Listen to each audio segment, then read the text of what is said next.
My name is Amanda, I'm 32, and on the night I spent weeks planning my father's 70th birthday, my brother stood up with a smirk and said words I will never forget. Pack your bags, loser. This house is going up for sale. People actually cheered. My dad looked confused. I felt something inside me crack. Quietly, cleanly, like ice under a boot. I'm going to tell you how we got there and what I did next. But before I continue, tell me where you're watching from in the comments, and if you want the whole story, the lies, the receipts, the reversal, hit like and subscribe so you don't miss the next parts. Back to the beginning, because this didn't start with a toast. It started with a phone call. 6 years ago when my mom died, my dad lost more than a spouse, he lost orbit. Harold, civil engineer for 40 years, builder of things that last, became a man who forgot to eat dinner.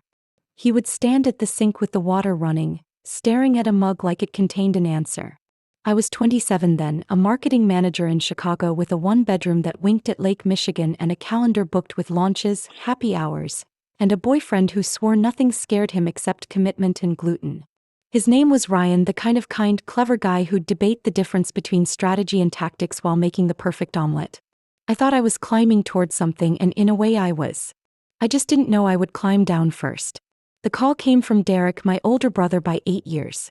Derek is what success looks like on paper. CFO title, glass office, leather seats, a wife who curates perfect children in matching sweaters on Instagram, European vacations twice a year with captions like, unplugged and grateful. He rarely calls unless there's an audience. That day his voice was cool. Dad's not doing well. He forgets to eat. The place is a mess. Someone has to check on him. I asked if he had gone over. He said, I'm slammed this quarter. Of course he was. Lauren, our sister 2 years younger than Derek, lives in Colorado with a husband who rock climbs the way Derek compiles spreadsheets. Competitively. Lauren teaches at a private school, posts about classroom crafts and the learning journey, and calls Dad about once a month. She's warm in theory, busy in practice. Their lives have gravity. I was lighter, easier to move. So I went home. I told my boss I needed a leave of absence, thinking 3 months would be enough to put systems in place. Groceries scheduled, a cleaning service for the deep stuff, a visiting nurse twice a week, a pill organizer with alarms. I told Ryan we could try distance, then watched his face reorganize into relief he tried to hide. I'll visit, he promised and didn't. I packed a suitcase and realized how much of my life was hangers and chargers and shoes I didn't need for caring. Dad's house is a 4-bedroom colonial my mom inherited from her parents. A house with a soul and creaking floors that learn your weight. The kitchen still smelled faintly of cinnamon if you opened the right cabinet. The backyard still had the treehouse Dad built for us when we thought we'd live forever. The first morning I stood in the hallway and listened. The refrigerator's tired hum, the distant lawnmower, the quiet of a place that has held too many holidays and not enough goodbyes. Caregiving is a verb and 1,000 small nouns. I made lists. Blood pressure checks, appointment calendars, the right socks to prevent slips, the good pen for insurance forms, the pharmacy that answers the phone, the neighbor who really will help if you ask. I labeled shelves. I learned the difference between, I'm fine, and, I'm trying to make you worry less. I learned the time Dad gets tired. Around 3, like a sunset that comes earlier each season. On good days he told stories in complete arcs. On bad days his thoughts were puzzle pieces that belonged to different boxes. He ate better when I cooked beef stew than when I made salads. He laughed more when we watched old comedies than when I tried to introduce new shows. The pill organizer sat like a metronome between us. Morning, noon, evening, bedtime. I was too careful and then not careful enough and then finally careful the right way. My leave turned permanent before anyone said the word. I wrote the email to HR that felt like dirt under a nail. I sat on my childhood bed and told Ryan on video that he did not have to pretend. He didn't. You're an incredible person, he said as if that were a consolation prize. But I can't do long distance indefinitely. Neither could I. We ended with politeness and silence. Derek sent articles about the risks of women leaning out of their careers. Lauren sent a link to a podcast episode about boundaries. They didn't ask if Dad had eaten lunch. When they visited, it was a performance. 24 hours of smiles and suggestions, Derek frowning at the medication list like it was AP and AMP. Lauren recommending a memory care facility she'd driven past once. You're wasting your potential, Derek told me in the kitchen, the place where news always breaks. You're hiding from real life by playing nurse. I chose not to remind him that the last time he'd cooked a meal that wasn't made by a professional, he had to Google how to peel garlic. It's not healthy to put your life on hold, Lauren added gently, like a band-aid that still takes hair with it. Dad wouldn't want that. I asked if either of them could take him for a month to give me a break to test their theories. Derek said the market was volatile. Lauren said the school year was intense. They hugged goodbye and sent doorbell camera footage of their perfectly organized porches when they got home. My only consistent ally was Uncle Walter, Dad's younger brother by 6 years, with a voice like coffee and the kind of laugh that convinces you everything will be okay while you figure out how to make it okay. He lives 3 hours away in Cleveland, but he came often, always with groceries, always with a joke. Even when he found out he had prostate cancer and started treatment, he called twice a week. "You're doing holy work," he told me, a phrase that embarrassed me because it felt too big. "Derek is very good at money," he added once, "and very bad at love. People specialize." I told him I was fine. He told me to stop lying. I didn't know when the house became mine to manage, but it did. I learned the names of the men who fix things and the days the trash goes out. I knew which neighbors would call if Dad wandered and which would post about it vaguely on Facebook. I knew Mom had tucked recipes behind the flour canister and that the upstairs hallway was the coldest place in winter. I knew I was tired and also strangely solid. 2 years ago the story got bigger. Dad met Patricia at his doctor's appointment, a nurse at the local clinic who carried competence like a certificate. He was 50, divorced, no children. She laughed at Dad's jokes, made sure he had water, told him to keep walking every day because knees are like rusty hinges. Stop moving and they stick. She called him Mr. Walker at first, which made him sit up straighter. I liked her. Or I liked what she did for him. She brought light back into rooms that had been dim since my mom died. They started seeing each other. Then suddenly they were talking about marriage. I had questions. "It's fast," I said carefully. "You've been alone for a long time," he said, misunderstanding who I meant. We had dinner with Patricia twice before the wedding took shape. She was attentive, present, slightly rehearsed. She loved the story of how my parents met. She didn't ask about me. When she did, she smiled tightly as I mentioned marketing and Chicago, like she could see the shape of a life she didn't understand and didn't want to. "Derek and Lauren?" Enthusiastic immediately. "This is great," Derek said, relief audible, as if a nurse wife was the newest asset on his balance sheet. "Now you can go back to your life," he told me, like my life had been waiting patiently in a closet. Lauren sent a congratulatory plant and a list of senior community centers Patricia could drive Dad to, as if driving were the missing ingredient. They married 6 months after their first coffee. I stood beside Dad as he fumbled with the ring, his hands shaking from a mix of arthritis and new hope. Patricia cried delicately, the way you cry when you know people are watching. I wanted it to work. I wanted someone else to remind him to drink water, to notice if he seemed off. I wanted a partner for him and a partner for me in the work of staying alive. For a while, Patricia was perfect. She cooked and Dad ate when she did. She came to appointments and the doctor listened when she spoke. She recommended a senior center where Dad played cards with veterans who told the same stories with pride instead of apology. She texted me updates, BP 124/78. Good day. He liked the tuna. We walked 0.6 miles. I exhaled some tension I didn't realize I'd been squeezing. I let myself trust her because the alternative is staying awake at 3 a.m. forever. But slowly the edges showed. She glanced at family photos with a disinterest that felt like a draft at my neck. She ran her fingers along the banister and said, "This house is a lot," with a tone that made a lot a synonym for burden. She asked about the value of the house, about property taxes, about the smart timing of selling in a high market. She made small comments like knitting needles. "You must feel so stuck, Amanda. Your age, no career, no relationship. That can't be good for your health." The sentences sounded like concern and landed like judgment. When Dad napped, she would find me in the kitchen and say, "Harold and I would have more privacy if you found your own place." And then if I said nothing, I mean, of course your family. But still. Around Derek and Lauren, Patricia was the devoted wife with stories of what we were doing. We joined a class. We're meal prepping. We're reviewing the medications. Around me the mask slipped. She began correcting me in front of Dad, undermining choices we had made together, switching his breakfast back to something that spiked his sugar, insisting on an herbal tea that made him drowsy at odd times. When I questioned the tea, she said, "It's natural," in a tone that suggested my skepticism was an indictment of sunlight. Derek started visiting more, always when Dad was out walking with Patricia or napping after whatever tea she made. I would come into the kitchen to find the two of them hunched over papers that suddenly became stacked when I walked in. "Insurance options," Patricia said with a smile too tight for her face. "Derek has connections."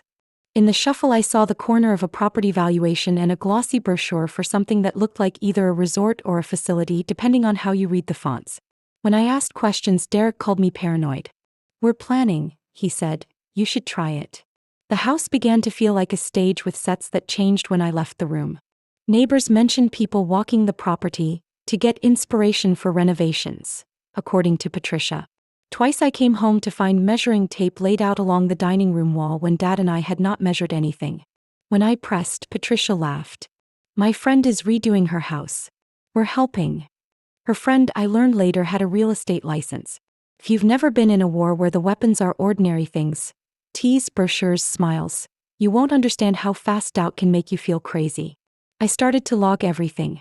It's a habit from marketing that's useful in life. When something feels off, measure. I wrote down what Dad ate and when, what he took and how he reacted, what he said and how much he remembered.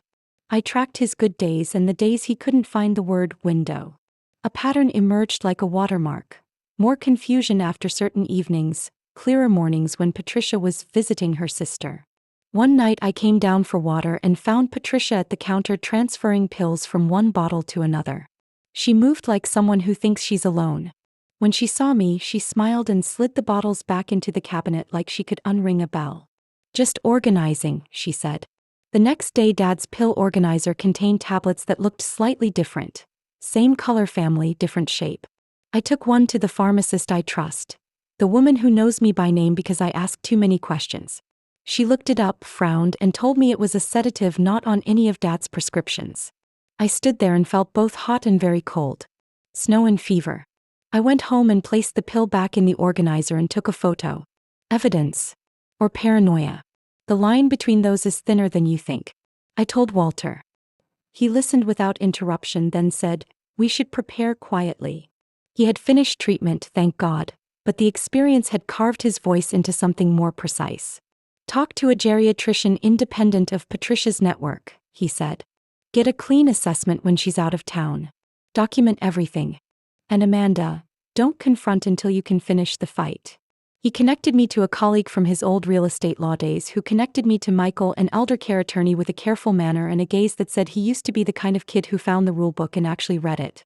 Michael talked me through power of attorney, healthcare proxies, declarations of intent. "Do this when your father is at his best," he said. "And put it somewhere someone else can't find." We made a plan with the kind of seriousness you save for hurricanes and funerals. During one of Patricia's nursing conferences, one of which I later discovered didn't exist, I took Dad to see Dr. Capper, a geriatric specialist unconnected to our regular clinic. On a good day, Dad is very much himself. Careful, wry, stubborn about his independence, grateful when people treat him like a man and not a diagnosis. It was a good day. Dr. Capper ran a battery of tests that looked like a party game if you didn't know what it measured. He asked Dad to draw a clock, to remember 3 words, to follow commands with his eyes closed. The results were what I suspected. Mild cognitive impairment and normal aging layered over a body that had been pushed around by inconsistent medication. "He's legally competent," Dr. Capper said, "and more than that, he's himself. Keep him on prescribed meds only. Be suspicious of anything added without documentation." I wanted to cry and didn't. We went straight to Michael's office from there. Dad signed a healthcare proxy naming Walter and me as his decision makers if he couldn't decide for himself. He signed a limited power of attorney that required both Walter and me to act together for financial moves, specifically excluding any sale or encumbrance of the house without his express, notarized consent. He signed a declaration of intent stating he wanted to remain in the family home with appropriate in-home support, referencing Mom's wishes. He was steady the whole time. Michael had witnesses and a notary ready like a magician with cards. We left copies in a folder in Michael's safe, and I tucked a set into Dad's fishing tackle box because Patricia hates the garage and hates bait even more. I also bought 2 small cameras for the common areas, the living room and the kitchen, Because the law allows you to protect the person you love in your own home when you have reason. I didn't want to need them. I did. Meanwhile, Derek grew more impatient. He asked on the phone without hello if Dad had updated his will post-marriage. He said phrases like asset protection and unnecessary tax burden and equity locked in a sentimental asset. I asked when he planned to visit Dad with his kids. He changed the subject. Lauren texted me asking if I had considered professional care because, Amanda, it's not healthy to put your life on hold like this. I asked if she wanted to take Dad for spring break. She said the kids had soccer tournaments. I started planning Dad's 70th like a project launch. Milestones, deliverables, contingency plans. He loves beef Wellington. I practiced 3 times until the pastry listened to me. Mom's apple pie recipe lives on a card that smells faintly of vanilla. The secret is in the crust and the patience. I found photos in the attic, spread decades on the dining room table. Dad at his college graduation, Mom in white with flowers in her hands, the 3 of us at Yellowstone, Dad's retirement party with the paper bridge we built for the cake. I put them in a leather album with captions so Dad wouldn't have to fetch names from far away. I built a photo wall in the living room. 70 years in a timeline that would remind him who he has been.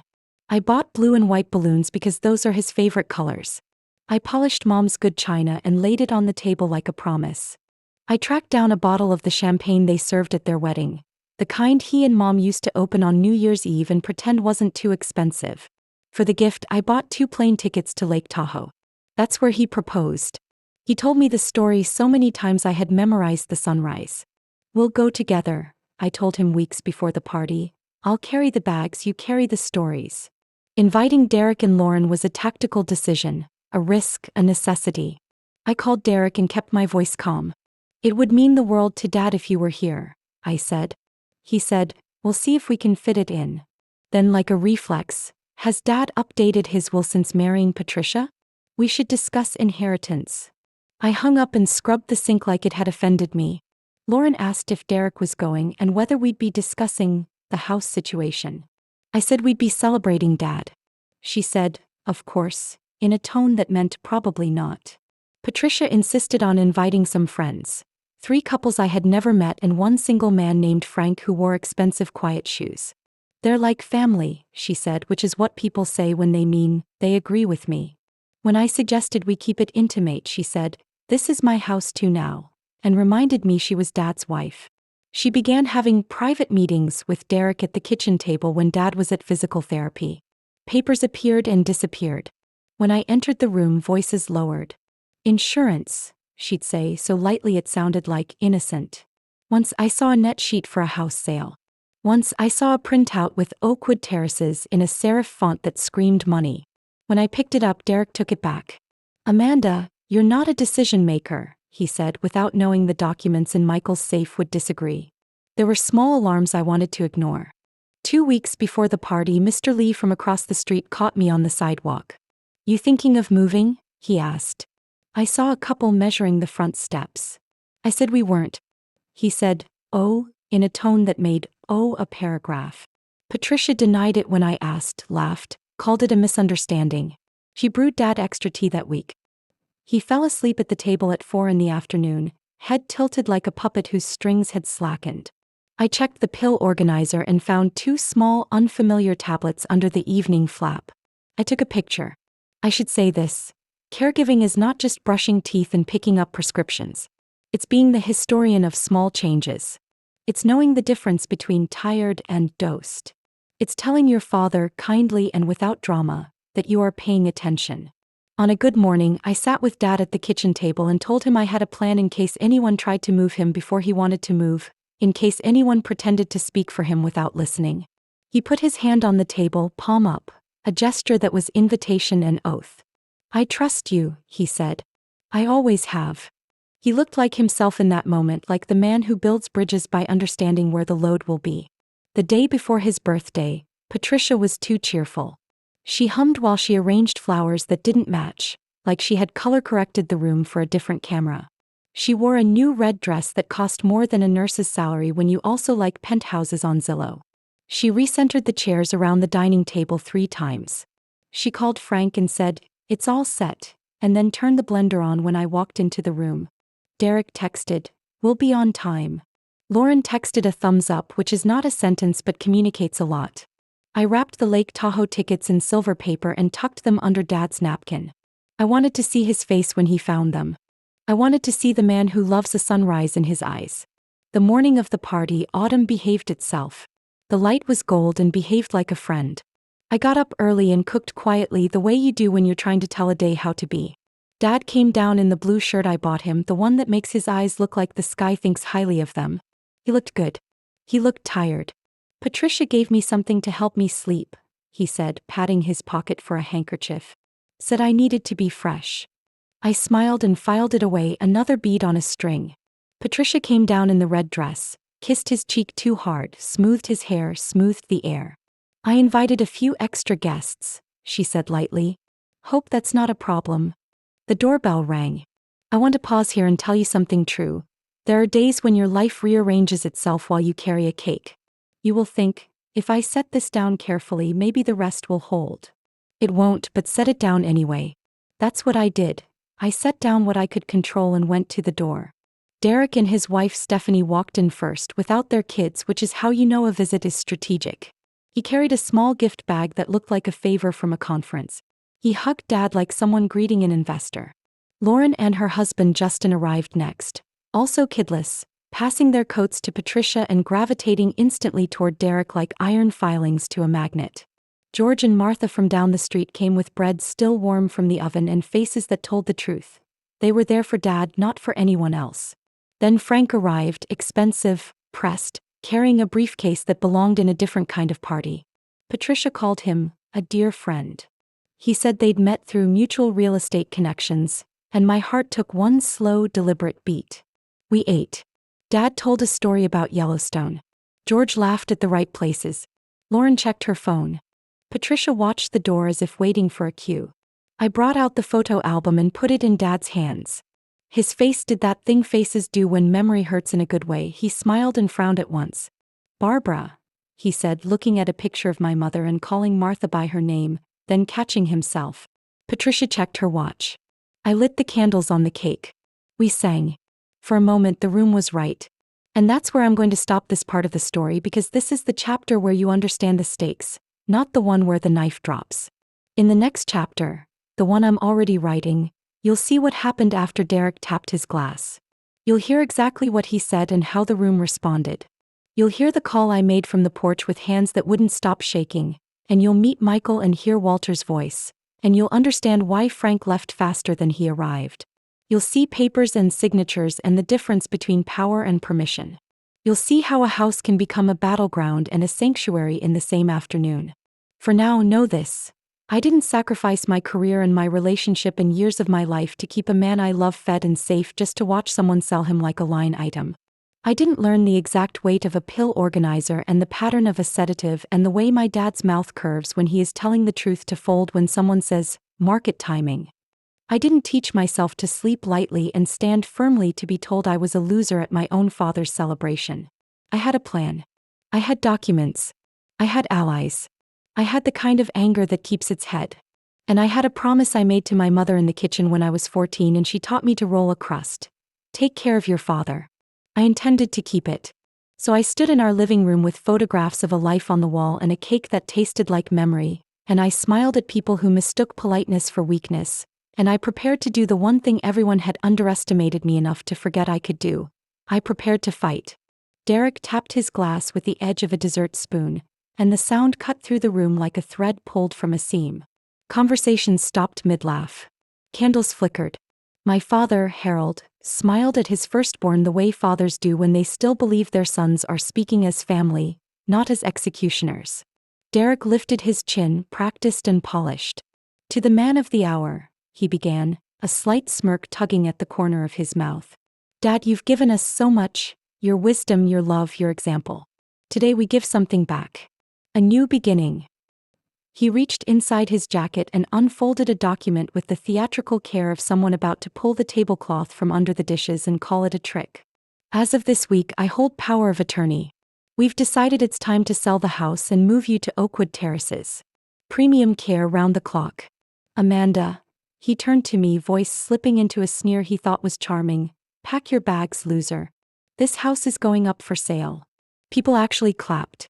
Not everyone. George and Martha froze, eyes darting toward my father, but enough. Patricia squeezed Dad's shoulder with an ownership that made my stomach flip. Frank, the man with the briefcase, allowed himself a small salesman's smile. Lauren's face was bright with relief. She had found a story to believe. The one where professionals take over and the mess of love gets outsourced. I looked at my father. Bewilderment clouded his face. He glanced down the table as if the script might be waiting near the salt shaker. But Amanda said we were going to Tahoe, he murmured, voice small, the way it gets when someone drags you out of your life and calls it help. Derek barked a laugh. Dad, you're in no condition to travel. Be reasonable. Oakwood has beautiful views.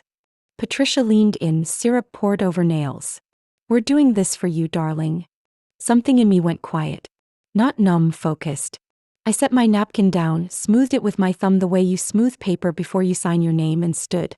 Excuse me, I said, to the room, to the candles, to the photographs on the wall. I walked outside into air that remembered how to be cool.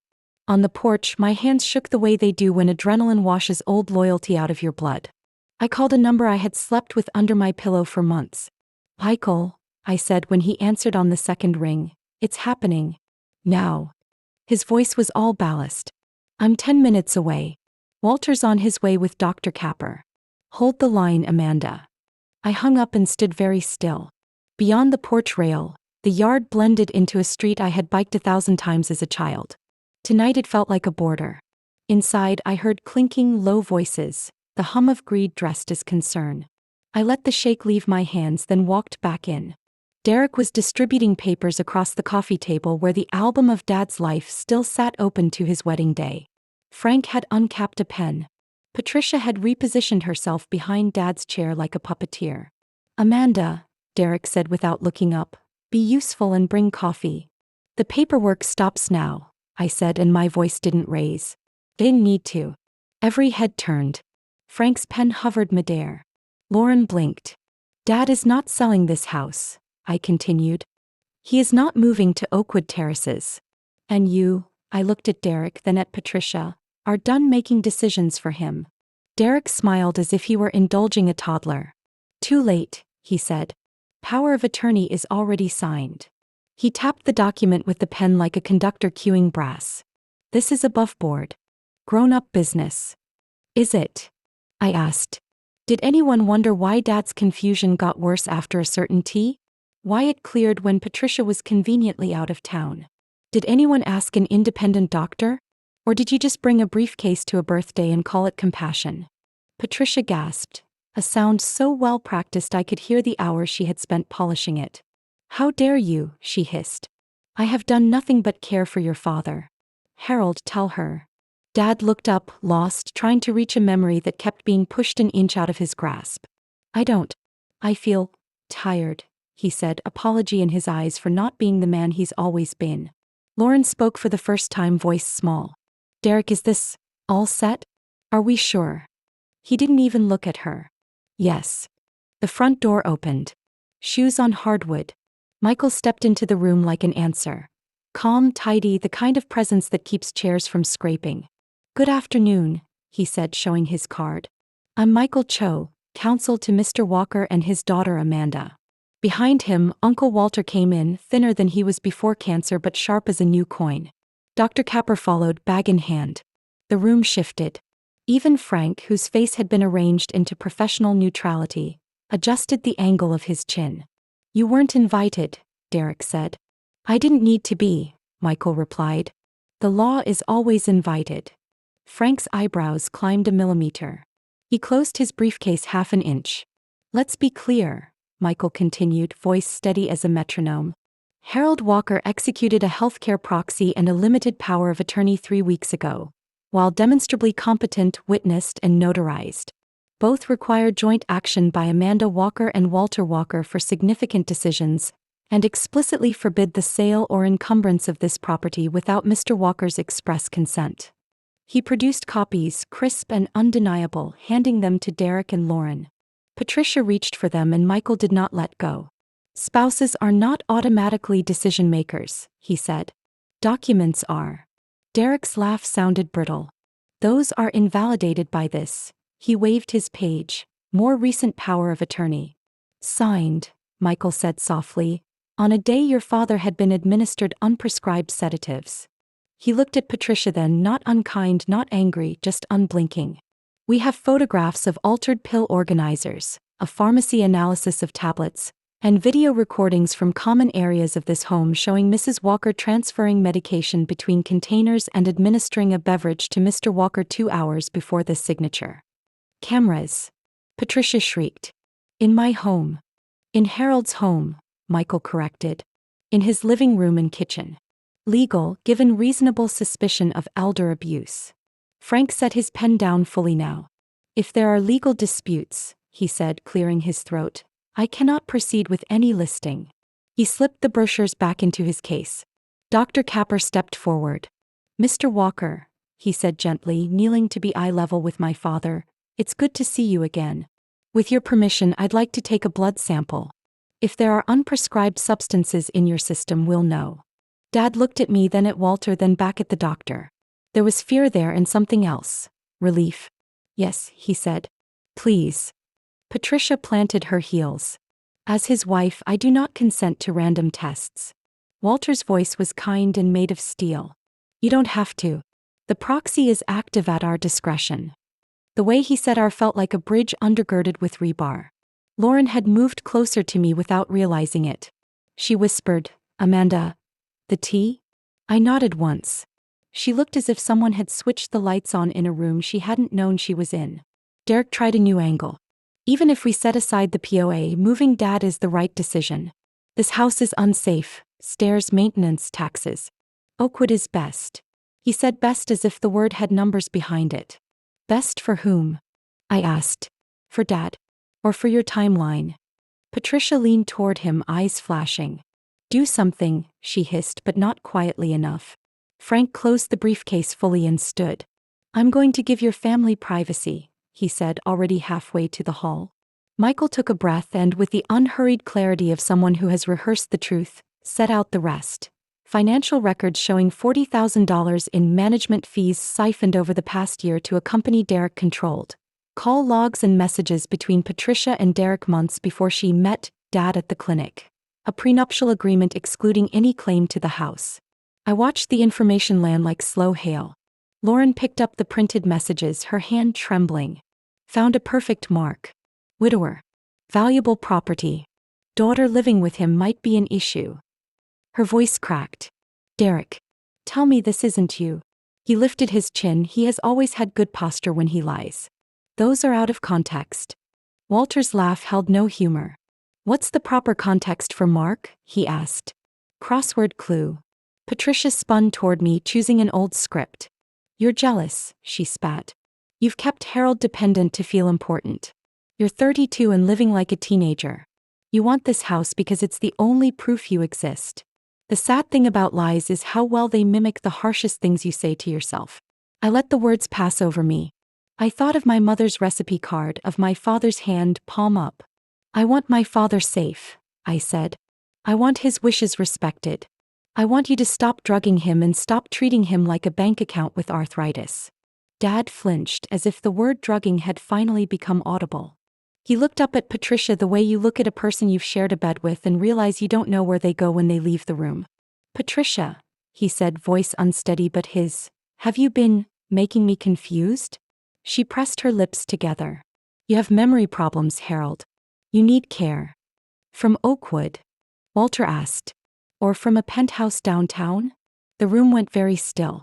Enough, Derek snapped, because people who have dragged you to their conclusion hate it when you insert a premise. We're spiraling. Dad, sign the listing agreement. Amanda can find an apartment. We'll get you settled at Oakwood this week.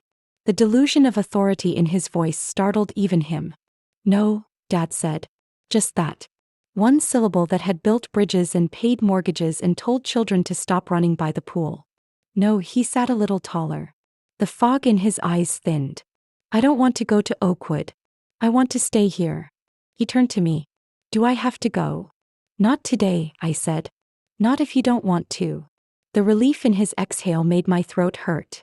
Michael placed a temporary restraining order on the table the way you slide a coaster beneath a sweating glass before it warps a table you love. We've already filed for an emergency injunction preventing any sale, refinance, or transfer, he said. We'll serve you formally tomorrow. Derek tried to look amused and instead looked 20 and caught. Courts hate family drama, he said. Judges love documents, Michael replied. They also love lab results. Dr. Capper, who had drawn Dad's blood with the quiet efficiency of a man who knows hands don't need to tremble to do good work, labeled the vials. We'll have results in 24 hours, he said. If unprescribed agents are present, I'll be reporting to Adult Protective Services. Patricia went pale under makeup that had never expected to share the room with consequences. This is outrageous, she said, but the energy had gone out of the word. Without it, she looked smaller, like a stage scene in daylight. Lauren reached for Dad's hand. I'm so sorry, she whispered. I should have come more. I should have asked better questions. He patted her fingers with a gentleness that made me blink. You believed the easy story, he said. We all do sometimes. He looked at me then. Thank you for believing the hard one. Patricia straightened suddenly as if someone had wound the key in her back. Fine, she said, voice going flat. Since we're dropping pretenses. Yes. I married you for the house. Derek promised I'd end up in a condo with a view and a life that didn't smell like liniment. You were supposed to say thank you and sign where we pointed. She glanced at Derek, who had the decency to look like a man who cannot control his accomplices. You told me the prenup was a formality, she added. You said we could work around it. I never, Derek began, but the sentence tripped over the truth and didn't get up. Walter's eyes softened, the way you look at a person whose delusions have just fired their last shot. Patricia, he said, you need to pack a bag. She laughed at him, a mean small sound. You can't throw me out. No one is throwing you out, Michael said evenly. We are advising you to leave before law enforcement arrives. There will be a protective order as of tomorrow. There may be an arrest warrant if the lab confirms what we already know. She stared at the floor for a beat too long, then pivoted, stomped upstairs and began to yank drawers. Closet doors banged. The house flinched. Derek tried one more time to recover the script. Dad, he said, voice moving toward reasonable, you know I've always looked out for you. Oakwood is the safest. Get out, Dad said. His tone was not loud. It was simply the tone of the man who taught us that words are for building and that sometimes the most loving one-syllable word is a boundary. I do not want to see you tonight. Derek's face cracked, then hardened with the particular pride of a boy who thinks winning is the same as not crying. This isn't over, he said to no one in particular and left, slamming the door like a punctuation mark. Silence fell the way it does after thunder. Upstairs, Patricia zipped a suitcase with such ferocity that the zipper made a sound like a warning siren. George cleared his throat, the way older men do when they find themselves in rooms that have seen too much. Martha stood and went to the kitchen because that is where women go when they need to move their hands to keep from breaking. Lauren cried without sound. Walter sat, breath slower than it should be but steady. Michael gathered the papers, stacked them with the care of a person who knows order is a kindness. Patricia came down with 2 suitcases and a face that had decided to descend into cruelty for protection. I'll send for the rest, she snapped. My lawyer will contact you. I look forward to the conversation, Michael said and somehow made it sound sincere. We'll be talking about the prenup, the proxy and the recordings. And the bank transfers, Walter added. And the blood work, Dr. Capper said gently. Patricia flinched at the last one, then pushed past us and out the door. Her car peeled away. The sound faded. The house exhaled. Dad sagged like a tent when the pole is finally removed. I moved to him fast. He gripped my hand hard. I'm sorry, he said, voice frayed. I didn't see it. I didn't want to see it.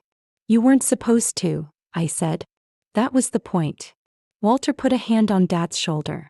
Brother, he said, and the word worked like a blanket. We've got you. We sat then. In the aftermath. You think you'll want to scream.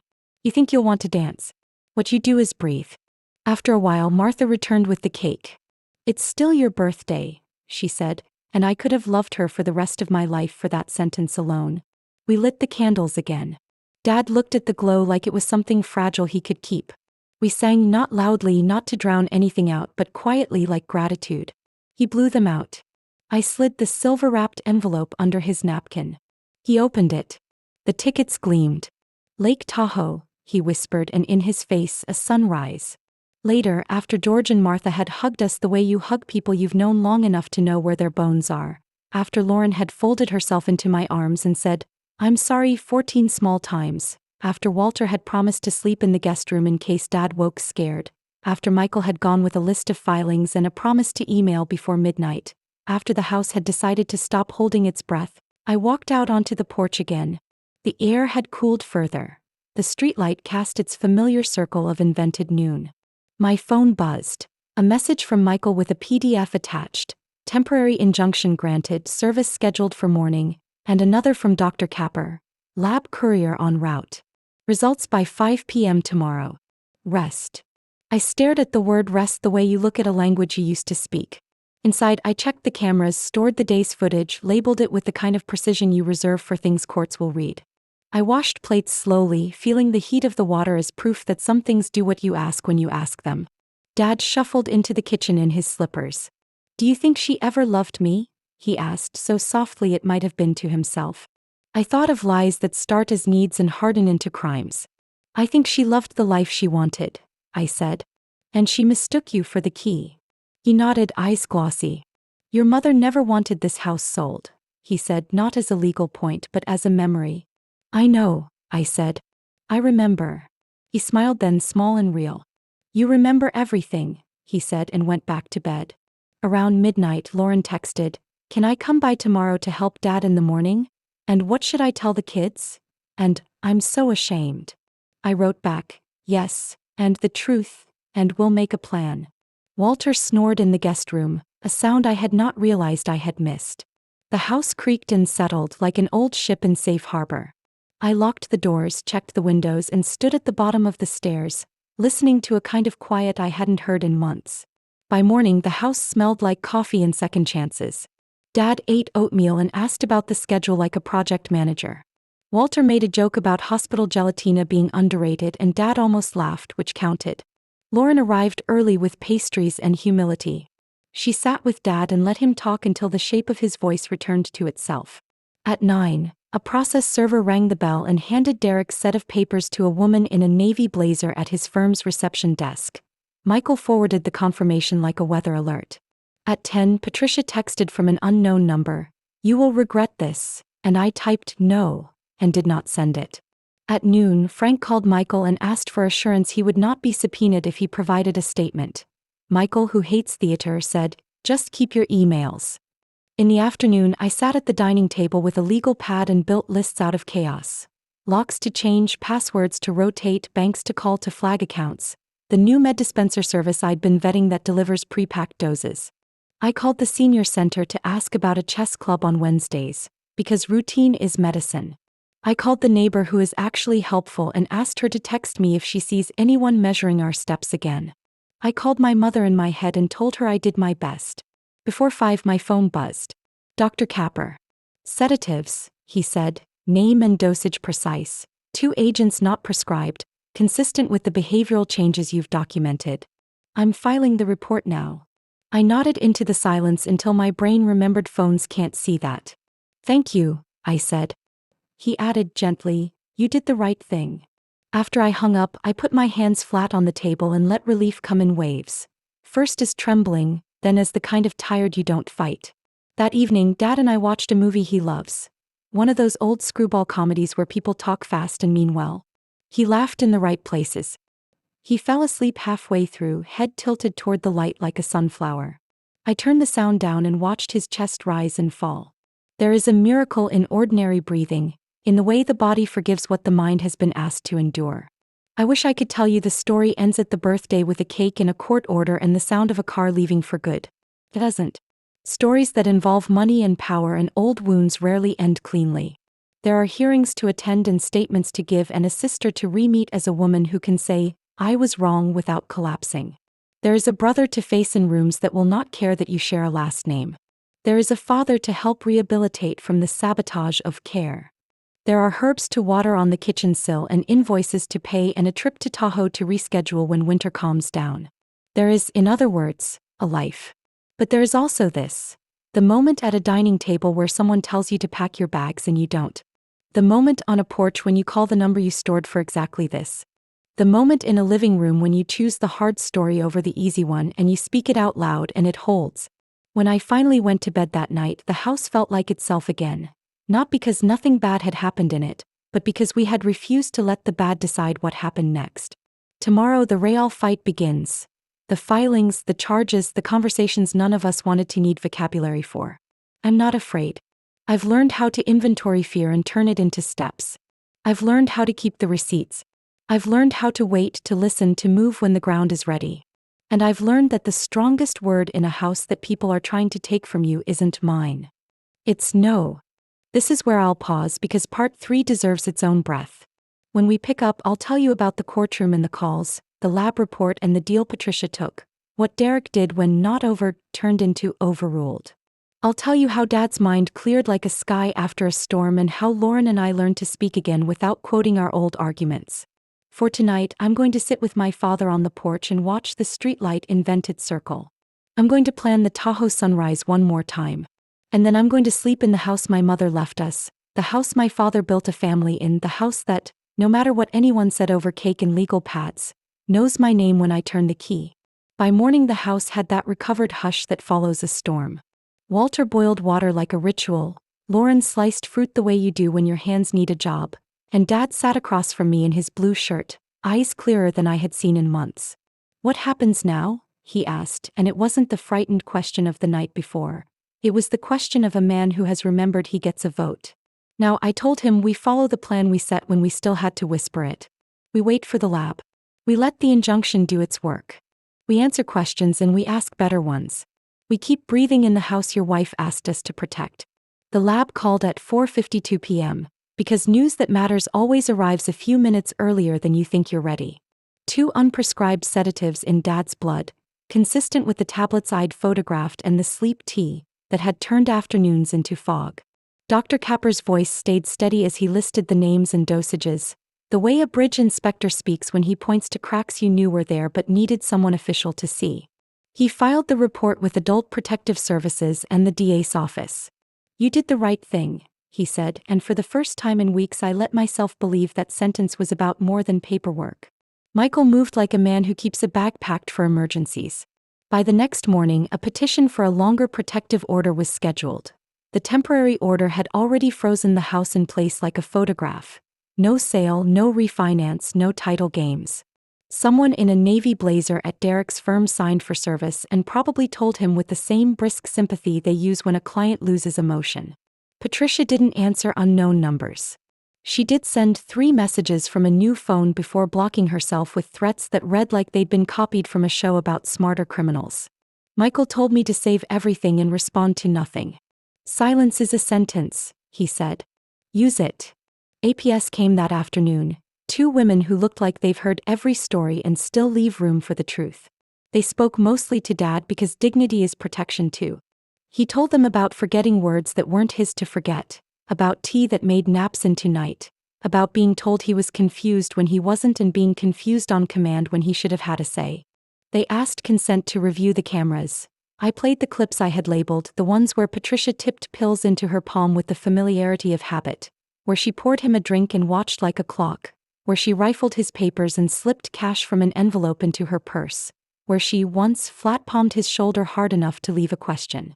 The younger investigator blinked slowly, took notes, then asked if Dad wanted resources for in-home support. "I want my daughter," he said, and his voice made me straighten my back. We had a hearing 2 days later for the longer order. The courtroom was the same size as a high school classroom and twice as unforgiving. The judge looked tired in the way people who do real work often do. No patience for theater, a deep well for facts. Michael spoke like he was building a staircase he intended to climb. Lab results, video exhibits, financial transfers, the timing of Patricia's conferences, the limited POA we had executed with capacity documented, the prenuptial agreement excluding the house. Derek's attorney argued recency and reasonableness and best interests, like a mantra. Patricia arrived late, hair immaculate, eyes hard, with a lawyer who tried to make the word cameras into a scandal and made the word sedatives into a shrug. It would have been almost funny if I had not wanted to stand up and list every instance by timestamp. The judge didn't smile. He asked Dad 2 questions directly. "Mr. Walker, do you wish to remain in your home?" "Yes," Dad said. "Do you understand that staying will require help?" "I do," Dad answered, sitting straighter on the second syllable. The judge granted the order for a year, renewable, and instructed Patricia not to contact Dad or come within a certain distance of the property. He looked at Derek last. "If I learn that you've attempted to interfere with these protections, I will not be charitable." Derek nodded once, the way you nod when you have finally met a wall that doesn't care how expensive your shoes are. Criminal charges move slower than television but faster than you want when you're the person watching a parent in the crosshairs of other people's decisions. APS referred the case. The DA's office took statements. The detective assigned had the careful eyes of a person who knows families can be crime scenes. They pulled bank records that matched the $40,000 Michael had traced to Derek's LLC with a name so generic it deserved handcuffs. They interviewed Frank, who surrendered emails in exchange for not being dragged into a courtroom he'd have to explain to his brokerage. He had written things like assurances from spouse and son, and listing draft before POA confirmation, the kind of sentences that only look neutral if you don't read them. Patricia saw the writing on the docket and took a deal before arraignment turned into trial. Plead to elder abuse and medication tampering, accept probation and community service, pay restitution on what she could be made to account for, consent to a no-contact order with Dad and our address. The DA explained the calculus in a small room that smelled like coffee and bureaucracy. Older victims often do better when the story ends quickly. Public shaming at trial helps no one. A felony on her record would be permanent gravity. I hadn't realized until that moment that I wanted her to face a jury just so I could hear 12 strangers say guilty. I looked at my father and saw the exhaustion around the edges of his mouth. "Let's be done," I said, and he squeezed my hand like a signature. The annulment moved faster. Fraud eats contracts from the inside out. Walter's old colleague filed the paperwork with receipts attached.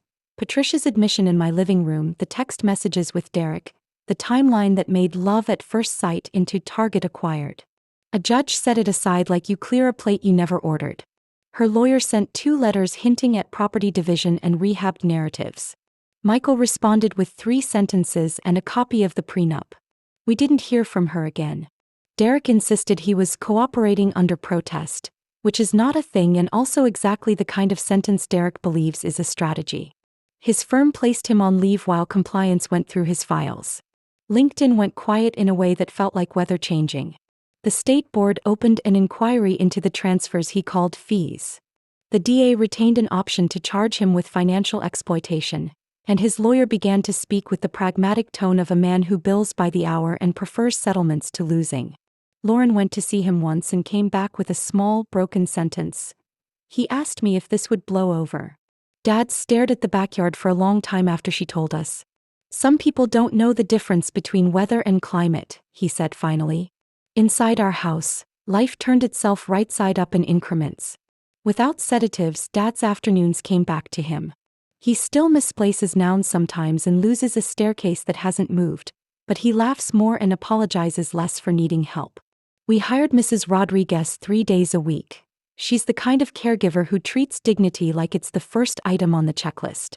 She knows the exact way Dad likes his tea and how to talk him through a blood pressure cuff without making him feel like work.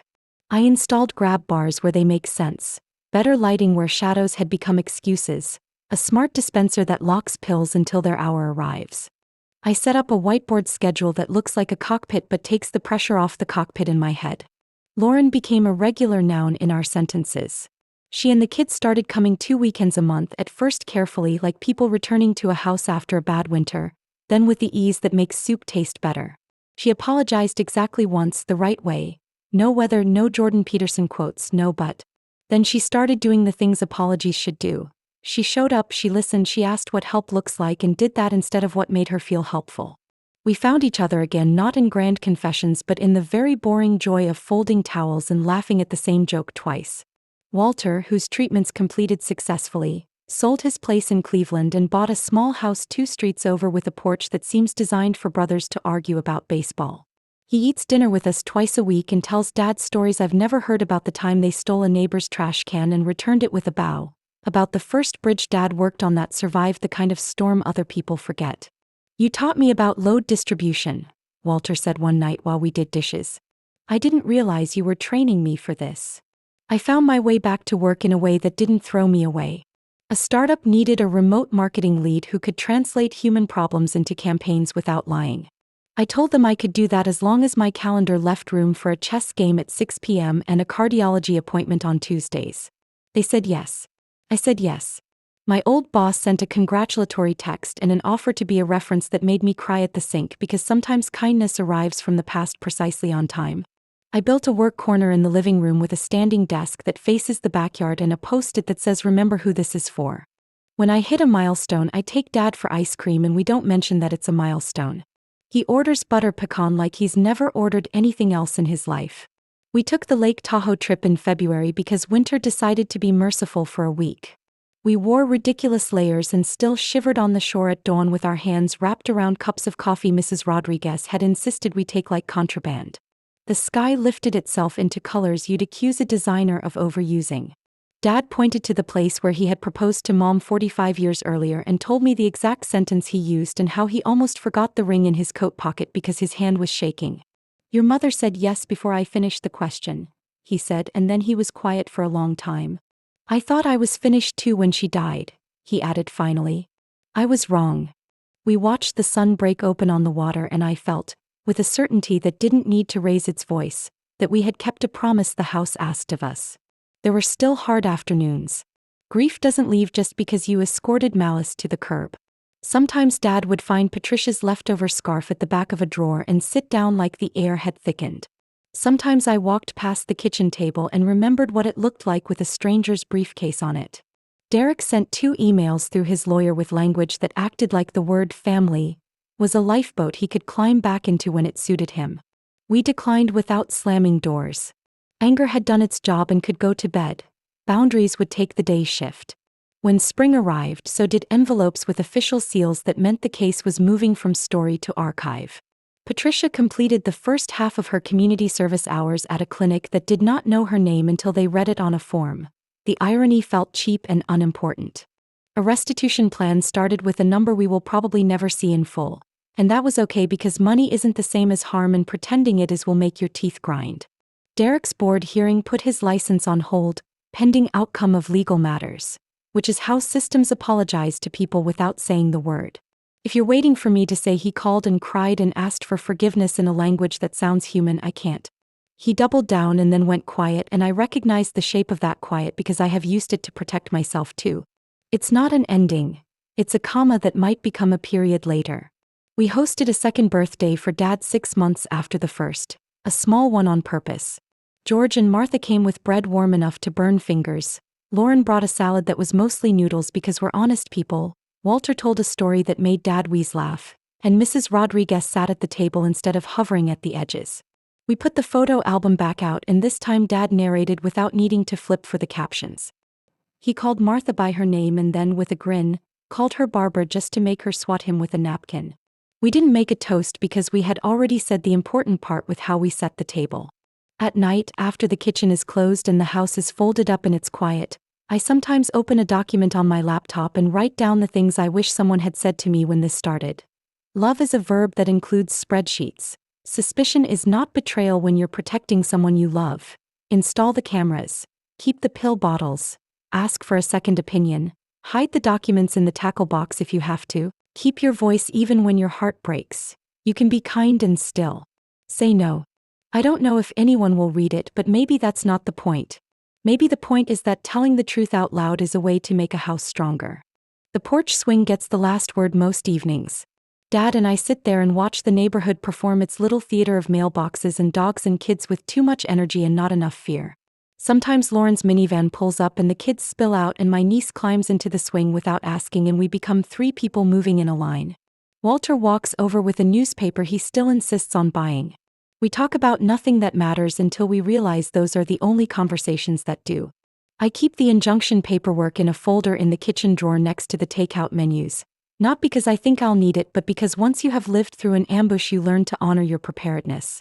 I keep the Lake Tahoe ticket stubs in a jar on the mantel like proof that seeing a sunrise is a decision. I keep my mother's recipe card where it always was, and sometimes I pull it out and run my fingers over the smudges and think about the way she made crusts and promises. And I keep one text pinned at the top of my messages, the first one Dad sent after the fog started to lift. Thank you for not giving up on me. I read it on bad days and good ones because both can use reminding. This is the part where a tidy story would say everything is fine now. It isn't. It's better than fine in places and stubbornly human in others.